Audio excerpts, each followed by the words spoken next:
Buenas tardes, mi nombre es Adolfo Ángel Camacho Jaimes, del grupo 508, y yo voy a hablar un poco sobre lo bueno del uso de simuladores.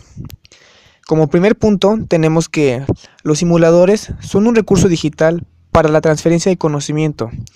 Esto se refiere a que, gracias al uso tan fácil que tenemos con las tecnologías, la mayoría de los alumnos pueden tener contacto con uno de estos. En segundo punto, tenemos que ayudan a la formación de conceptos y construcción de conocimientos. Esto se refiere a que nos puede ejemplificar las cosas y que los estudiantes o cualquier persona en general pueda aprender gracias a estos. Como tercer punto, tenemos que se aprende para aplicar en contextos a los cuales el alumno no pueda acceder. ¿Esto a qué se refiere? A que los simuladores nos ayudan a comprender aspectos a los cuales no tendríamos una facilidad para poder acceder, tales como serían un laboratorio, por ejemplo. Como cuarto punto, tenemos la eficacia y la eficiencia de los simuladores. Su uso es conciso y tiene una finalidad clara, por lo que al acceder a algún simulador y experimentar un poco, obtendremos resultados bastante satisfactorios. ¿Y qué podemos sacar como conclusión viendo lo visto del uso bueno de los simuladores? En conclusión, basándonos en esto, podemos decir que el uso de estos, como el visto en temas selectos de química con el profesor, son beneficiosos para el alumno y para el educador, ya que ejemplifican de mejor manera lo visto en clase y deja menos dudas sin resolver.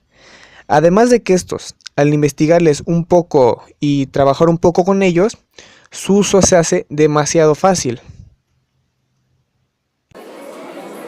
Soy Diego Emilio Chaparro Flores. Yo les voy a hablar de lo malo en el uso de los simuladores. En el primer punto tenemos la carencia de su uso.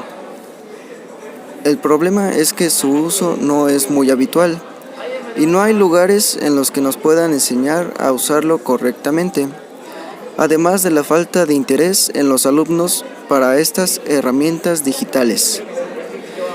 En el segundo punto tenemos el desconocimiento de sus beneficios. Al no estar familiarizados con el uso de los simuladores, como consecuencia, tenemos que no sabemos los beneficios que estos aportan para el aprendizaje.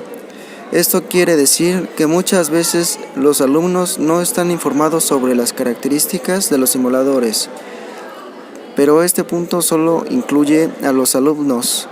No solo incluye a los alumnos, sino que también incluye a los profesores, que de igual manera carecen de la información. En el tercer punto tenemos la complejidad de su uso. Las herramientas de estos simuladores en la mayoría de los casos son muy complicadas de comprender, por lo que a muchas personas se les dificulta la práctica de estos simuladores. Y por último, tenemos la tendencia de los docentes a lo tradicional. Esto quiere decir que los profesores prefieren basarse en los métodos antiguos en lugar de actualizarlos. Esto quiere decir que por lo general ocupan cartulinas o vamos al laboratorio para utilizar las herramientas que tenemos en persona. Pero esto también dificulta un poquito a las prácticas, porque a veces no sabemos muy bien el uso de estos materiales del laboratorio. Hola, mi nombre es Vázquez Arellano Adrián Emanuel, del Colegio de Bachiller del Estado de Morelos, 508 Matutino. Bueno, nos tocó hablar sobre los simuladores. Las nuevas herramientas tecnológicas han propiciado diferentes alternativas para educar a la nueva generación en el desarrollo de desastre de la tecnología, que le permita más competitividad en su vida diaria. En la tecnología, los maestros han encontrado nuevas vías para mejorar la enseñanza y por consiguiente el aprendizaje de los estudiantes. Al actualizar las nuevas tecnologías, los maestros, incluyendo a los maestros de ciencias, pueden proveerles a los estudiantes experiencias que nunca antes podrían haberse llevado a cabo, como laboratorios con sustancias peligrosas o de alto costo, por algún otro motivo que no se pueda tener a la mano alguna sustancia o algún objeto para hacer el experimento, excursiones virtuales en un ecosistema difícil de acceso, viajes espaciales y muchas otras, que es el caso que la mayoría de nosotros, por eso no se puede elaborar bien un experimento, ya que no tenemos con ciertas cosas que los simuladores nos pueden ofrecer. Entre la gama de valiosas herramientas que se pueden utilizar en la enseñanza de ciencias se encuentran los simuladores, los cuales permiten presentar la gran cantidad de conceptos que son abstractos y no pueden ser presentados de manera concreta. La investigación se realizó por existente la necesidad de probar que entre las cosas el impacto que pueda tener las simulaciones en el aprendizaje de los estudiantes y la forma más efectiva de utilizarla, ya que esto ayuda a que los jóvenes estudiantes puedan elaborar prácticas que en su vida diaria o por algún u otro motivo no estén al alcance de la mano. Bueno, en la materia de temas selectos de química nos dimos a la tarea de utilizar el simulador Propiedades de un gas de la Universidad de Colorado.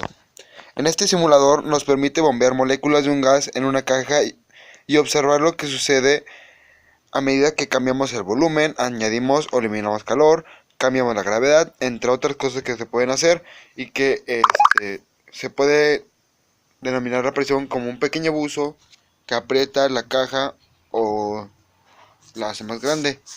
Podemos medir la temperatura y la presión y descubrir cómo las propiedades del gas varían en relación a las demás. Esto se puede observar dentro de los simuladores que estuvimos manejando con el profesor de química. Hola, mi nombre es David Estrada y voy a exponer sobre el ejemplo del experimento que obtuvimos con el simulador. Bueno, con base a lo que dijo mi compañero Adrián, podemos predecir que al cambiar una variable, ya sea presión, volumen o temperatura, esto va a influir en otras propiedades del gas.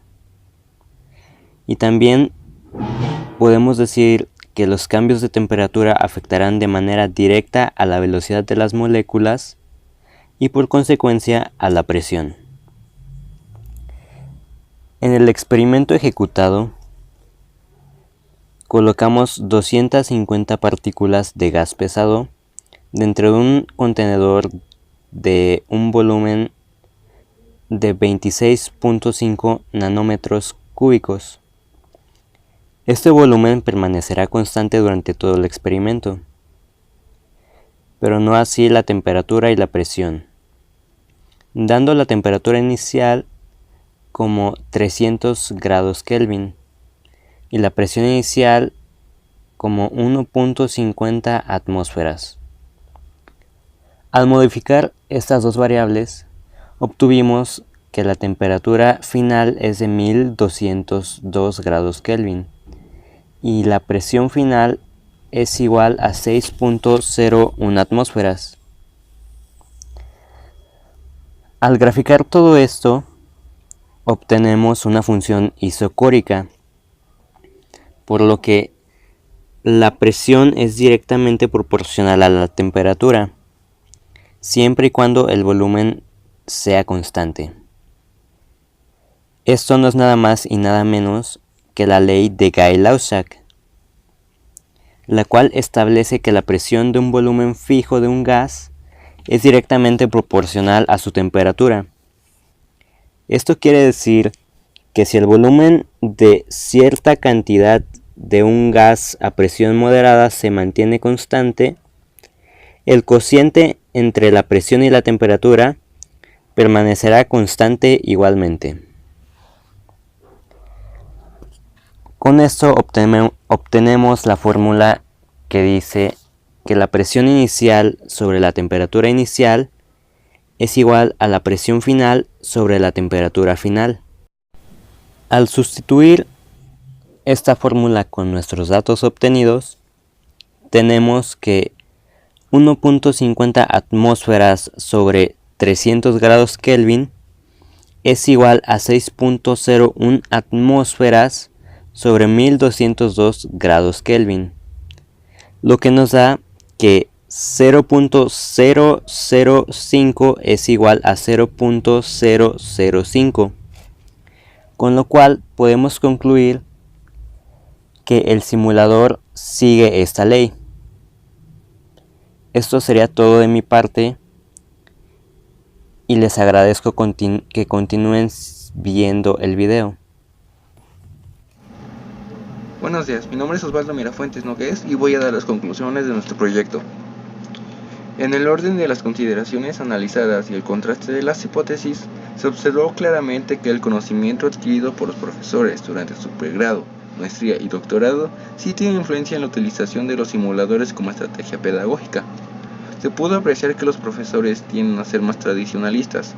Conocen estas herramientas digitales pero prefieren seguir utilizando el tablero, y el uso de los simuladores como nuevos recursos no los inquieta como herramienta para apoyar sus clases. Se indagó sobre la apreciación que tienen los profesores de acuerdo a su actitud experiencial sobre el uso de los simuladores en el logro de acercar a los alumnos al mundo empresarial y en la generación de competencias para la toma de decisiones y el manejo de recursos en una organización. El uso de estos no podría acelerar el análisis de datos y la interpretación de resultados por parte de los alumnos, logrando un mejor rendimiento en los saberes. Se demostró la importancia que tiene esta práctica pedagógica y de sus características y variables que intervienen para poder ser implementada en el plan de estudios para el programa de administración de empresas. Al utilizar los simuladores en sus diferentes saberes, permitirá al alumno que se forme en forma significativa porque podrá interactuar con los contenidos. Se identificó que existen rasgos usuales en las variables de esta población sujeta al estudio, como su experiencia, disciplina, edad y apreciación que tienen sobre el uso de los simuladores en las aulas. A manera de una apreciación final, se logró establecer y corroborar el siguiente pensamiento. Considerar el motivo verdadero por el cual los académicos o docentes no motivan a sus estudiantes a utilizar recursos tecnológicos como los simuladores se debe a la carencia de estos o al desconocimiento de los mismos y como consecuencia el no saber utilizarlos.